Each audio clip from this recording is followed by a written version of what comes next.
Hello everyone, welcome to Student Scenic Academy. तो कैसे हैं आप लोग? अगर बहुत अच्छे होंगे और बहुत अच्छे से प्रिपरेशन कर रहे होंगे अपनी एग्ज़ाम की। तो जैसे आप जानते हैं कि हम एनसीईआरटी बेस्ड हिस्ट्री पढ़ रहे हैं और उसी क्रम में हमने प्रागैतिहासिक काल पढ़ा, आधि ऐतिहासिक काल पढ़ा, ऐतिहासिक काल पढ़ा, हड़प्पा पढ़ा, मोहनजोदड़ो पढ़ा, कालीबंगा पढ़ा, जैन धर्म पढ़ा और अब हम बात करेंगे बौद्ध धर्म की। ठीक है, और आप लोगों ने अगर वो वीडियो ना देखी हो तो प्लीज़ वो सारी वीडियो देख लीजिएगा, साथ ही शॉर्ट और कम्युनिटी पोस्ट भी देख लीजिएगा क्योंकि वो सारी चीज़ें आपके एग्जाम के लिए काफ़ी हेल्पफुल हैं। चलिए अब हम बात करते हैं बौद्ध धर्म की।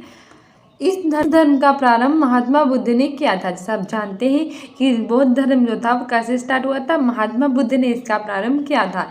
इनके बचपन का नाम सिद्धार्थ था। सिद्धार्थ क्या था? इनके बचपन का नाम था। पिताजी इनके शुद्धोधन थे। सबसे ज़्यादा इम्पोर्टेंट बात यह है कि बौद्ध धर्म किसने प्रारंभ किया था? तो बौद्ध धर्म प्रारंभ किया था महात्मा बुद्ध ने। महात्मा बुद्ध के बचपन का क्या नाम था? तो इनके बचपन का नाम था सिद्धार्थ। महात्मा बुद्ध के जन्म के पिताजी कौन थे? इनके पिताजी थे शुद्धोधन। और इनकी माताजी कौन थी? इनकी माताजी थी महामाया। कौन थी? महामाया थी इनकी माता और इनके पिता थे शुद्धोधन और इनके बचपन का नाम था सिद्धार्थ। प्रजापति गौतमी इन्होंने ही बुद्ध को पाला था।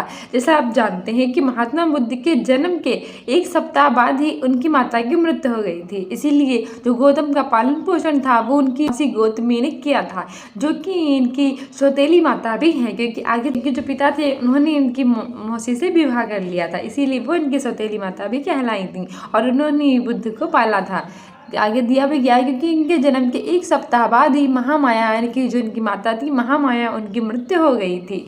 ठीक है, आगे इनका घोड़ा, इनके घोड़े का नाम कभी कभी एग्जाम में पूछ लेता है कि महात्मा बुद्ध के घोड़ा था उनका क्या नाम था? तो इनके घोड़ा का नाम कंथक। क्या था? इनके घोड़े का नाम कंथक था। ठीक है, और इनके सारथी का नाम तो बहुत ही बहुत है चाण, या फिर इनके सारथी को चन्ना भी कहते हैं। गौतम बुद्ध के सारथी को क्या कहते हैं? चाण या फिर चन्ना कहते हैं।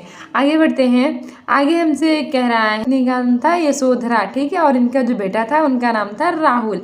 जन्म स्थान नेपाल के लुम्बिनी में। महात्मा बुद्ध यानी कि गौतम बुद्ध का लुम्बिनी में हुआ था। एग्जाम में पूछ लेता है तो याद रखना कौन से कुल के थे? ये साके कुल के थे।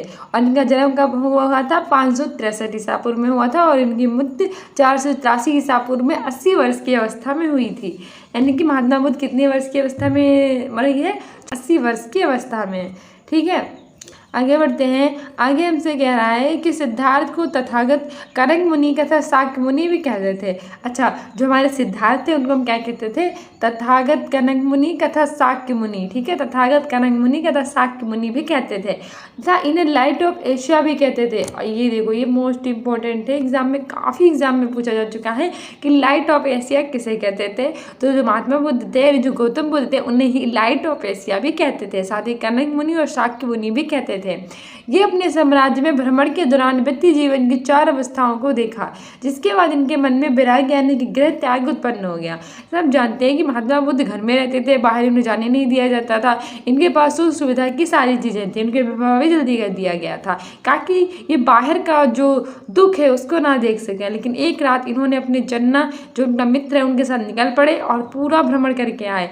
लेकिन उस दौरान इन्होंने 4 अवस्थाओं को देखा, जिसके कारण इनके मन में पैदा हुआ वैराग्य। उन्होंने कहा कि ये वर्ल्ड कुछ नहीं है और उन्होंने वैराग्य धारण करने का निश्चय ले लिया। तो वो 4 अवस्थाएं कौन कौन सी हैं? काफ़ी एग्जाम में पूछी भी जाती है और हमें जाननी जरूरी भी है। तो वो हमारी कुछ इस प्रकार हैं। नंबर 1, वृद्ध व्यक्ति। जैसे ही चन्ना के साथ ये जा रहे थे रथ पर सवार होकर, तो एक वृद्ध आदमी था वो जा रहा था। तो इन्होंने चन्ना से पूछा कि ये कौन व्यक्ति है? तो उन्होंने इन्हें बताया कि ये वृद्ध व्यक्ति है। मनुष्य, अभी आपकी युवावस्था है, आगे चल के आपकी वृद्धावस्था आएगी तो आप भी ऐसे ही हो जाओगे। तो इस तरह की बातें इन्होंने जब सुनी तो उनके मन में बहुत ही दुख पैदा हुआ। तो उन्होंने कहा ये है संसार, ऐसा होता है संसार, मैंने तो आज तक देखा ही नहीं किसी वृद्ध व्यक्ति को। क्योंकि क्या था कि राजा ने सारे लोगों को बाहर निकाल दिया था, जो वृद्ध होता था उसे बाहर निकाल देते थे।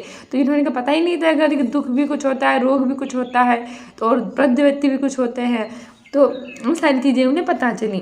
आगे दूसरे नंबर पे उन्होंने देखा बीमार व्यक्ति। जैसे जा रहे थे, आगे एक बीमार व्यक्ति था, खांस रहा था, बूढ़ा सा था, चल रहा था, तो बहुत ही ज़्यादा उसके मन में बहुत ही ज़्यादा मतलब बीमार था। तो उन्होंने पूछा कि इस व्यक्ति को क्या हो गया, ये ऐसे क्यों कर रहा है? तो उन्होंने बताया, चन्ना ने जो उनका सारथी था उन्होंने बताया कि ये बीमार हो चुका है। ये पता चला बीमारी के बारे में, क्योंकि राजा ने बीमार व्यक्तियों को भी अपने यहाँ अलाउड नहीं किया था, यानी सबको बाहर निकाल दिया था। आगे है सब। अब ये और आगे चला तो इन्होंने देखा एक शव, काफ़ी लोग थे, एक शव को ले जा रहे थे, रो पीट रहे थे। तो इन्होंने कहा चन्ना बताओ ये लोग रो क्यों रहे हैं, क्या बात है, क्या हो गया? तो उन्होंने कहा राजन कि आपने जो वृद्ध व्यक्ति था उसके बाद वो बीमार था और अब वो मर चुका है, यानी कि इसका सब पे ये लोग विलाप कर रहे हैं। मनुष्य की आखिरी अवस्था है आपका सब, यानी कि जो व्यक्ति जन्म लेता है उसकी मृत्यु तो निश्चित ही है। तो इन सारी बातों को जिनके बारे में बिल्कुल उन्हें आभास नहीं था, तो उन्हें पता चला अच्छा जीवन में एक ऐसी अवस्था भी आती है जब संसार को छोड़कर इंसान दूसरे संसार में चला जाता है। तो उन्हें इस बारे में पता चला, जिसको देखकर उन्हें बड़ा ही दुख हुआ।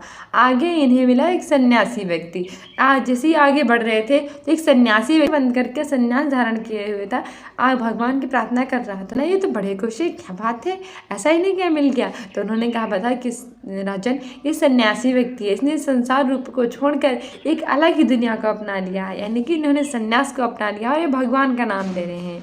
तो उन्हें इसके बारे में पता चला, इन चीज़ों से उनके मन में वैराग्य उत्पन्न हुआ। आगे बढ़ते हैं। आगे है वैराग्य उत्पन्न होने के बाद ये 29 वर्ष की अवस्था में गृह त्याग दिया। तो इन सारी बातों को सुनकर इनमें वैराग्य उत्पन्न हुआ और वैराग्य उत्पन्न होने के बाद इन्होंने 29 वर्ष की अवस्था में, यानी कि जो 29 साल के थे तब इन्होंने घर को त्याग दिया। काफ़ी एग्जाम में पूछ लेता है कि महात्मा बुद्ध ने अपने घर को तब छोड़ा था या फिर उनके मन में वैराग्य किस अवस्था में उत्पन्न हुआ था? तो 29 वर्ष की अवस्था में हुआ था। ठीक है, ये लाइन याद रखना। इन्होंने गृह त्याग किया था 29 वर्ष की अवस्था में। इन्होंने आलार कलाम से सांख्य दर्शन की शिक्षा ली। इन्होंने सांख्य दर्शन की शिक्षा किससे ली? आलार कलाम से ली। रुद्रकारम से योग दर्शन की शिक्षा ली और इन्होंने रुद्रकारम से किसकी शिक्षा ली थी? योग दर्शन की शिक्षा ली थी। आगे बढ़ते हैं। रुद्रकारम को ही महात्मा बुद्ध का गुरु माना जाता है। जो महात्मा बुद्ध थे उनको किसका कौन थे जो उनके गुरु माने जाते थे? रुद्रकारम थे। ठीक है, महात्मा बुद्ध अपने 5 मित्रों के साथ सारनाथ के मृगधाम वन में लगभग 6 वर्षों तक कठोर तपस्या की। महात्मा बुद्ध ने अपने 5 मित्रों के साथ सारनाथ के मृगधाम वन में लगभग 6 वर्षों तक कठोर तपस्या की थी। महात्मा बुद्ध ने अपनी तपस्या कहाँ की थी? सारनाथ में। और कितने मित्रों के साथ? 5 मित्रों के साथ। और कितने साल की थी? 6 वर्ष तक की थी। इसी वन में कन्या ने इनसे कहा कि वीणा को इतना ना खींचो कि वह टूट जाए, कितना कम भी ना खींचो कि वह बजे ही ना। एक कन्या वीणा को बजा रहे थे, कभी बहुत तेजी से खींच रहे थे, बहुत कम खींच रहे थे। तो वो जो कन्या थी उसने कहा कि आप वीणा को इतनी तेज मत बजाइए कि वो टूट जाए और इतने धीरे भी मत बजाइए कि वो कोई तार बजे ही ना, यानी कि कोई सुरतार ही ना निकले। आगे बढ़ते हैं। इस बात को सुनकर महात्मा बुद्ध चले गए। गया में इन्हें वैशाख पूर्णिमा के दिन पीपल वृक्ष के नीचे निरंजना यानी कि फाल्गु नदी के तट पर ज्ञान की प्राप्ति हुई। महात्मा गांधी को वैशाख पूर्णिमा के दिन ज्ञान की प्राप्ति हुई थी। कब हुई थी? वैशाख पूर्णिमा के दिन पीपल वृक्ष के नीचे निरंजना यानी कि फाल्गु, निरंजना नदी को क्या कहते हैं? फाल्गु नदी भी कहते हैं। उनके तट पर इन्हें ज्ञान की प्राप्ति हुई थी। तो महात्मा बुद्ध को ज्ञान की प्राप्ति किस नदी के तट पर ही? निरंजना यानी कि फाल्गु नदी के तट पर। और कब हुई थी? वैशाख यानी कि पूर्णिमा के दिन हुई थी। पीपल वृक्ष के नीचे हुई। कभी कभी ये वृक्ष भी पूछ रहता है किस वृक्ष के नीचे हुई? तो पीपल वृक्ष। ठीक है, आगे बढ़ते हैं। ज्ञान प्राप्ति के बाद ही वे पीपल वृक्ष महाबोधि वृक्ष कहलाया। जिस वृक्ष के नीचे यानी कि जिस पीपल वृक्ष के पीछे ज्ञान की प्राप्ति हुई थी, ज्ञान को प्राप्त होने के बाद वे वृक्ष कौन सा वृक्ष कहलाया? महाबोधि वृक्ष कहलाया। ज्ञान प्राप्ति के बाद ही इनका नाम सिद्धार्थ से महात्मा बुद्ध पड़ा। सब जानते हैं कि महात्मा बुद्ध को सिद्धार्थ ही कहते थे, लेकिन जब इन्हें ज्ञान प्राप्त हो गया तो उसके बाद ही इन्हें सिद्धार्थ से क्या कहा जाने लगा? महात्मा बुद्ध कहा जाने लगा। बुद्ध का अर्थ होता है प्रबुद्ध या फिर ज्ञानी व्यक्ति, क्योंकि बुद्ध का मतलब ही होता है प्रबुद्ध यानी कि ज्ञानी व्यक्ति। और इन्हें जब ज्ञान प्राप्त हो गया था तब तो इन्हें काफ़ी ज्ञान हो गया था ना, इसीलिए। ज्ञान प्राप्ति के बाद महात्मा बुद्ध सारनाथ गए, जहाँ उन्होंने अपने 5 मित्रों को उपदेश दिया। महात्मा बुद्ध ने कितने लोगों को उपदेश दिया था? कितनी एग्जाम में पूछा जा चुका है। तो महात्मा बुद्ध ने 5 लोगों को उपदेश दिया था। ये महात्मा बुद्ध का पहला उपदेश था, यानी महात्मा बुद्ध ने अपना पहला उपदेश 5 ब्राह्मणों को दिया था। इन्होंने शाब्दिक उपदेश श्रावस्ती में दिए। महात्मा बुद्ध ने सबसे ज़्यादा उपदेश अपने कहाँ दिए थे? श्रावस्ती में। इन्होंने श्रावस्ती के अंगुलीमाल डाकू को शिक्षा दी। इनके सबसे प्रिय शिष्य थे आनंद तथा उपाली। इन्होंने श्रावस्ती में सबसे ज़्यादा अपने उपदेश दिए थे और वहाँ किसे उपदेश दिया था? अंगुलीमाल का नाम का एक डाकू था। आपने छोटी बुक्स में पढ़ा भी होता है, जब छोटी क्लासेस में होती है ये वाली कहानी थी, अंगुलीमाल डाकू की शिक्षा दी थी। इनके सबसे प्रिय शिष्य थे आनंद और उपाली। कौन थे? आनंद थे और उपाली थे। आनंद के कहने पर ही महात्मा बुद्ध ने महिलाओं को बौद्ध संघ में प्रवेश की अनुमति दी। जो हमारा बौद्ध धर्म था इसमें महिलाओं को जाने की अनुमति नहीं थी, लेकिन जिनके प्रिय शिष्य थे आनंद, उन्होंने कहा था कि महात्मा बुद्ध जी ऐसा कीजिए, जो महिलाएं हैं इन्हें भी अपने संग में शामिल कर लीजिए, क्या जाता है। तो जैसे कभी कभी एग्जाम पूछ लेता है कि किसने कहा था कि महिलाओं को बौद्ध धर्म में प्रवेश की अनुमति दे देनी चाहिए, आनंद के कहने पर, ठीक है, आनंद। और कहा कि अब बौद्ध धर्म ज़्यादा दिनों तक जीवित नहीं रहेगा, ये बात कही थी महात्मा बुद्ध ने। महात्मा बुद्ध ने महिलाओं को शामिल कर दो, पर महात्मा बुद्ध ने कहा अब नहीं बचेगा ज़्यादा दिन तक हमारा बौद्ध धर्म। बौद्ध धर्म अपनाने वाली पहली महिला थी गौतमी, जो बौद्ध सी भी थी और उनकी सौतेली माँ भी थी। उन्होंने ही बौद्ध धर्म को सबसे पहले अपनाया था, तो वो पहली महिला थी। और दूसरी महिला थी आम्रपाली। कौन थी? आम्रपाली। बौद्ध धर्म अपनाने वाला पहला पुरुष टपट्यू तथा मल्ली था, और बौद्ध धर्म अपनाने वाले पहले पुरुष कौन थे? टपट्यू तथा कौन था? हमारी मल्ली था। ठीक है, आगे बढ़ते हैं। महात्मा बुद्ध ने 4 सत्य कथन कहे। अब ये याद कर लेना, ये काफ़ी हमें पूछा जाता है कि महात्मा बुद्ध ने कितने सत्य कथन कहे थे, कौन कौन से। नंबर 1 था संसार दुखों से भरा है। इन्होंने कहा हमारा जो ये संसार है किससे भरा हुआ है? दुखों से। कि मनुष्य क्या होता है कि छोटी छोटी चीज़ों को लेकर भावुक हो जाता है, कहता मुझे ये चाहिए, मुझे वो नहीं चाहिए। ये सारी चीज़ें उसके दुख का कारण बन जाती हैं। ठीक है, और हर दुख का कोई ना कोई कारण है, यानी कि संसार दुखों से भरा है। और ऐसे ही नहीं भरा है, हर दुख का कोई ना कोई कारण होता है। ठीक है, सभी दुखों का सबसे बड़ा कारण इच्छा। इस इच्छा पर नियंत्रण पाया जा सकता है। ठीक है, सबसे पहले इन्होंने कहा कि हमारे इस संसार में कोई ना कोई सबके पास दुख है, लेकिन उस बाद इन्होंने कहा कि कोई दुख ऐसे ही नहीं है, हर दुख का कोई ना कोई कारण है। और उसका कारण क्या हो सकता है? तो इन्होंने अपने तीसरे में कहा कि उस दुख का कारण क्या है? इच्छा है। ठीक है, क्या है? इच्छा। लेकिन उन्होंने आगे चल के बताया कि इस इच्छा पर भी नियंत्रण पाया जा सकता है। किस पे? जो हमारी इच्छा, उस पर भी नियंत्रण पाया जा सकता है। कथन बताया 4। महात्मा बुद्ध ने क्या कहा कि 4 सत्य कथन है। कौन कौन से? कि इस संसार में सबके पास कोई ना कोई दुख है। उस दूसरे नंबर पर कहा कि उस दुख का कोई ना कोई कारण है। तीसरी बार उन्होंने कहा कि उस दुख का कारण इच्छा है। और इसके बाद उन्होंने कहा कि उस इच्छा पर भी हम नियंत्रण पा सकते हैं। ठीक है, आगे इच्छाओं पर नियंत्रण पाने के लिए इन्होंने 8 मार्ग बताए। लेकिन उन इच्छाओं पर कैसे नियंत्रण पा सकते हैं, इसके बारे में इन्होंने 8 मार्ग बताए, जिन्हें हम अष्टांगिक मार्ग कहते हैं। क्या मार्ग कहते हैं? अष्टांगिक मार्ग। काफ़ी एग्जाम में आता है कि महात्मा बुद्ध ने कितने सत्य कथन कहे थे। तो महात्मा बुद्ध ने 4 सत्य कहे थे कि संसार दुखों से भरा है, हर दुख का कोई ना कोई कारण है, और सभी दुखों का सबसे बड़ा कारण है इच्छा, और इस इच्छा पर भी हम नियंत्रण पा सकते हैं। और इच्छाओं पर नियंत्रण पाने के लिए उन्होंने 8 मार्ग बताया, जिन्हें अष्टांगिक मार्ग कहते हैं। ओके, आगे बढ़ते हैं। आगे उन्होंने कहा कि अष्टांगिक मार्ग का एक उद्देश्य था, व्यक्ति को बीच के रास्ते से चलना चाहिए, ना ही सरल और ना ही कठिन। आगे उन्होंने कहा जो हमारे अष्टांगिक मार्ग में है, उसमें उन्होंने कहा कि व्यक्ति को किस रास्ते पर चलना चाहिए? बीच के। ऐसा नहीं करना चाहिए कि बहुत ही सरल रास्ता है, हम उस पर चलेंगे सबके सब, चाहे वो रास्ता कहीं भी जाता हो, हमें मंजिल तक पहुँचाए या ना पहुँचाए। दूसरी बात उन्होंने कही कि हमें कठिन रास्ते पर भी नहीं चलना चाहिए। ज़रूरी नहीं है कि कठिन रास्ता हमें अपनी मंजिल तक ही पहुँचा दे, तो हमें हमेशा बीच के रास्ते में चलना चाहिए, ना ही ज़्यादा सरल रास्ते पर और ना ही ज़्यादा कठिन। इन्होंने अपने अनुयायियों को 10 ऐसी बातें करने से मना किया जिसे सील कहते थे।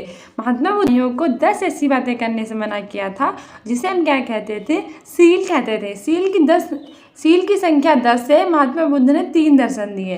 कितने दर्शन दिए महात्मा बुद्ध ने? 3। अब दर्शन कौन कौन से? सबसे नंबर 1 पे ईश्वरवाद। अनिश्वरवाद आ का मतलब नहीं, ईश्वरवाद का मतलब ईश्वर, अर्थात ईश्वर का कोई अस्तित्व नहीं। दूसरे नंबर पे दिया उन्होंने शून्यवाद। कोई भी व्यक्ति सर्वोपरि नहीं है और ना ही सर्वसत्तामान है।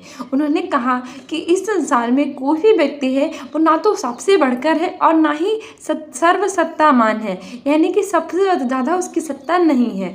तीसरे नंबर पे उन्होंने दिया था क्षणिकवाद। उन्होंने कहा था कि संसार की सभी वस्तुएं कुछ ही समय के लिए हैं, इनका विनाश निश्चित है। उन्होंने कहा कि ऐसा नहीं है कि कोई वस्तु इस संसार में हमेशा के लिए हो। इस संसार में संसार की सभी वस्तुएं कुछ ही समय के लिए होती हैं और कुछ दिनों बाद उनका विनाश जो होता है वो निश्चित होता है। अर्थात ये सभी वस्तुएं कैसी होती हैं? क्षणिक। तो महात्मा बुद्ध ने कितने? 3। कौन कौन से? अनिश्वरवाद अर्थात ईश्वर का कोई अस्तित्व नहीं। दूसरा होता है शून्यवाद अर्थात कोई भी व्यक्ति है वो सर्वोपरि नहीं है और ना ही सत्तावान है। दिया था क्षणिकवाद, संसार की सभी वस्तुएं इन्होंने कहा कि कुछ समय के लिए होती हैं और उनका विनाश निश्चित होता है, ऐसा नहीं होता है कि वो हमेशा के लिए हो, ठीक है, अर्थात वो क्षणिक होती हैं। बौद्ध धर्म के त्रिरत्न बुद्ध, धम्म और संघ थे। ये एग्जाम में काफ़ी पूछा जाता है कि बुद्ध धर्म के 3 रत्न कौन कौन से थे, तो याद रख लेना कि बुद्ध, धम्म और संघ थे। ठीक है, आगे बढ़ते हैं। 3 रत्न दिए थे, कौन कौन से? बुद्ध, धम्म और संघ। ठीक है, बुद्ध, धम्म और संघ थे। महात्मा बुद्ध पावापुरी में चंदू नामक शिष्य द्वारा शुक्र मास यानी कि मशरूम भोजन में ग्रहण किए। महात्मा बुद्ध ने पावापुरी में चंद नाम का जो शिष्य था उसके द्वारा शुक्र मास यानी शुक्र मास जिसे मशरूम कहते हैं भोजन में ग्रहण किए। इसके बाद इनकी तबीयत बिगड़ने लगी और इन्हें डायरिया हो गया। क्या हुआ कि महात्मा बुद्ध ने पावापुरी में इनका एक शिष्य था जिसका नाम था चंदू, उसके क्या किया कि शुक्र मास जिसे मशरूम कहते हैं वो इन्हें खिलाया। उसे खाने के बाद इन्हें क्या हुआ, इनकी तबीयत जो थी वो बिगड़ने लगी और इन्हें डायरिया हो गया। उत्तर प्रदेश के मल्ल महाजनपद में स्थित कुशीनगर में इन्होंने प्राण त्याग दिए। इन्होंने अपने प्राण कहाँ त्यागे? कुशीनगर में। इनकी अस्थियों को अलग अलग 8 स्थानों पर भेज दिया गया जिन्हें अष्ट महास्थान कहा गया। जिन्हें क्या कहा गया? अष्ट महास्थान कहा गया। महात्मा बुद्ध की मृत्यु के बाद बौद्ध धर्म के प्रचार प्रसार के लिए 4 बौद्ध संगतियों का आयोजन किया गया। जब महात्मा बुद्ध की मृत्यु हो गई कुशीनगर में तो क्या किया गया कि अलग अलग 4 बुद्ध संगतियाँ थी उनका आयोजन किया गया। और ये चारों बुद्ध संगतियाँ हमारे एग्जाम्स के लिए काफ़ी इंपॉर्टेंट हैं क्योंकि कई सारे एग्जाम में पूछी जाती है कि पहली बौद्ध संगति कब हुई, दूसरी बौद्ध संगति कब हुई, तीसरी कब हुई और चौथी कब हुई। चलो इन सब के बारे में देख लेते हैं। संगतियाँ और वर्ष। पहली बौद्ध संगति हुई थी 483 BC में। 483 BC में पहली बौद्ध संगति हुई थी और कौन से स्थान पर हुई थी? राजगीर में। कौन से? राजगीर में। और तब राजा कौन थे? अजातशत्रु थे। जब पहली बौद्ध संगति 483 ईसा पूर्व में राजगीर में हुई थी तब कौन राजा थे? अजातशत्रु थे। और इस समय पुरोहित कौन थे? महाकश्यप थे। कि भाई पुरोहितों का नाम भी पूछ लेता है तो याद रख लेना महाकश्यप कौन थे? इसके पुरोहित थे। दूसरी बौद्ध संगति हुई 383 BC में। कब हुई? 383 में। कहाँ हुई थी? वैशाली में हुई थी और इस समय राजा थे कालाशोक और इसमें पुरोहित कौन थे? सावा कमीर थे। ठीक है, पहली बौद्ध संगति हुई 483 ईसा पूर्व में। इस कौन से स्थान पर हुई? राजगीर में। इस समय राजा थे अजातशत्रु और इस समय जो पुरोहित थे वो थे महाकश्यप। दूसरी बौद्ध संगति हुई थी 383 में। इस समय स्थान था वैशाली। इस समय राजा थे कालाशोक और इस समय जो पुरोहित थे वो थे सावा कमीर। तीसरी हमारी हुई थी 255 BC में और स्थान था पाटलिपुत्र और ये कौन से राजा के काल में हुई थी? अशोक के शासन काल में। और इस समय पुरोहित कौन थे? मोगलीपुत्र शिष्य थे। ठीक है, चौथी हुई थी प्रथम कुंडलवन में हुई थी। कनिष्क राजा थे और वसुमित्र इसके अध्यक्ष थे और इस समय इसके अश्वघोष थे, वो अश्वघोष थे, ये इसके उपाध्यक्ष थे। ये भी एग्जाम में पूछा जाता है कि अश्वघोष कौन थे? उपाध्यक्ष थे। तो कितनी बौद्ध संगतियाँ हुई हैं? 4 हुई हैं। कब कब हुई हैं? 483 ईसा पूर्व, 383 ईसा पूर्व, 255 और 1 ईस्वी में और 1 में। ठीक है, इस कौन से स्थान पर हुई थी? राजगीर में, दूसरी वैशाली में, तीसरी पाटलिपुत्र में और चौथी कुंडलवन में। हम ऐसे याद कर सकते हैं कि राज किया वैशाली के पुत्रों ने वन में। कैसे याद कर सकते हैं? राज किया वैशाली के पुत्रों ने वन में। राज से कर सकते हैं राजागीर, वैशाली से याद कर सकते हैं वैशाली, पुत्र याद कर सकते हैं पाटलिपुत्र और वन से याद कर सकते हैं कुंडलवन। ठीक है, कब हुई थी? 483, एक साल बाद 50 में कम करके 383, उसमें से एक कम करके 255 और 1 में। ठीक है, और कहाँ कहाँ हुई थी? राज किया वैशाली के पुत्रों ने वन में, यानी कि राजगीर, वैशाली, पाटलिपुत्र और कुंडलवन। ठीक है, और राजा कौन कौन थे? अजातशत्रु, कालाशोक, अशोक और कनिष्क। इसके हम याद कर सकते हैं कि अजातशत्रु, कालाशोक, अशोक, कनिष्क। क्यों याद कर सकते हैं? अजातशत्रु, कालाशोक, अशोक, कनिष्क। ठीक है, अजातशत्रु, कालाशोक, अशोक और कनिष्क। कारण महाकश्यप, समकामी, मोगलीपुत्र, वसुमित्र और चौथे वाले में इसके महा उपाध्यक्ष भी थे अश्वघोष। ठीक है, आगे बढ़ते हैं। चौथी में बौद्ध संगति के बाद बौद्ध धर्म 2 भागों में बांट गया जैसे आप जानते हैं कि चौथी बौद्ध संगति हुई थी, उसमें जो हमारा बौद्ध धर्म था वो कितने भागों में बट गया, 2 भागों में। और दोनों भाग पूछ लेता है, एक है आपका हीनयान और एक आपका है महायान। हीनयान ये बौद्ध धर्म के उपदेशों में कोई भी परिवर्तन नहीं करते थे। जो हीनयान थे वो बौद्ध धर्म के जो उपदेश थे उनमें किसी भी प्रकार का कोई परिवर्तन नहीं करते थे। लेकिन जो महायान थे ये महात्मा बुद्ध के उपदेशों में परिस्थिति के अनुसार परिवर्तन कर लेते थे। लेकिन जो महायान थे वो परिवर्तन कर लेते थे। आगे जाकर महायान शाखा शून्यवाद और ब्रजयान शाखा में टूट गया। आगे चल के महायान शाखा भी 2 में टूट गया। कौन कौन से? शून्यवाद में और ब्रजयान में। ठीक है, आगे देखते हैं आगे क्या बता रहा है। नागा अर्जुन शून्यवाद को मानते थे। अब जो हमारा नागा अर्जुन थे वो किसको मानते थे? वो हमारे मानते थे शून्यवाद को। किसको? शून्यवाद को।